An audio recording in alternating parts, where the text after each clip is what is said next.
Hello friends, Hyderabad LB Nagar వైపు open plot కోసం చూస్తున్నట్లయితే ఈరోజు మన్సూరాబాద్ జడ్జెస్ కాలనీలో 216 గజాల ప్లాట్ అమ్మకానికి వచ్చిందండి.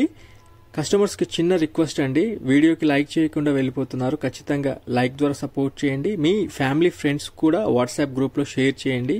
ఎవరైనా ఎల్బీ నగర్ వైపు ఓపెన్ ప్లాట్ కోసం చూస్తున్నట్లయితే యూస్ఫుల్గా ఉంటుంది. ప్రాపర్టీ డైమెన్షన్స్ గురించి మాట్లాడుకున్నట్లయితే 34 విడ్త్ ఈస్ట్ ఫేసింగ్ లో ఉంటుంది అండ్ 57 లెంత్ సౌత్ ఫేసింగ్ ఉంటుందండి. టోటల్ 216 గజాల బిట్ ఇది. రెండు వైపులా 30 ఫీట్ల రోడ్తో ఉంటుంది, 30 ఫీట్ రోడ్తో ఉంటుంది. గజానికి 70,000 రూపాయలు చెప్పడం జరిగింది. కంప్లీట్ ఎల్ఆర్ఎస్ పేడ్ అయిపోయిందండి. ఈ ప్రాపర్టీ దగ్గరికి రావాలనుకునే కస్టమర్స్ కి LB Nagar కామినీ hospital back side Mansoorabad మీదకి రావచ్చు, లేదా వనస్థలిపురం మెయిన్ రోడ్ నుండి ఈ ప్రాపర్టీ పొజిషన్ వచ్చేసి 1.8 కిలోమీటర్ డిస్టెన్స్ లో ప్రాపర్టీ పొజిషన్ ఉంటుంది. ఎటు నుంచి చూసుకున్నా మీకు లెస్ దెన్ 2 కిలోమీటర్స్ లోపే ఉంటుందండి. ప్రాపర్టీ చూడాలనుకునే కస్టమర్స్ స్క్రీన్ పైన ఉన్న నంబర్ కి కాల్ చేసుకుని ప్రాపర్టీ పొజిషన్ చూస్తానికి రండి. మీకు దగ్గరుండి ప్లాట్ పొజిషన్ చూపించడం జరుగుతుంది. ఖచ్చితంగా మా ఛానల్ని సబ్స్క్రైబ్ చేయండి. Thank you.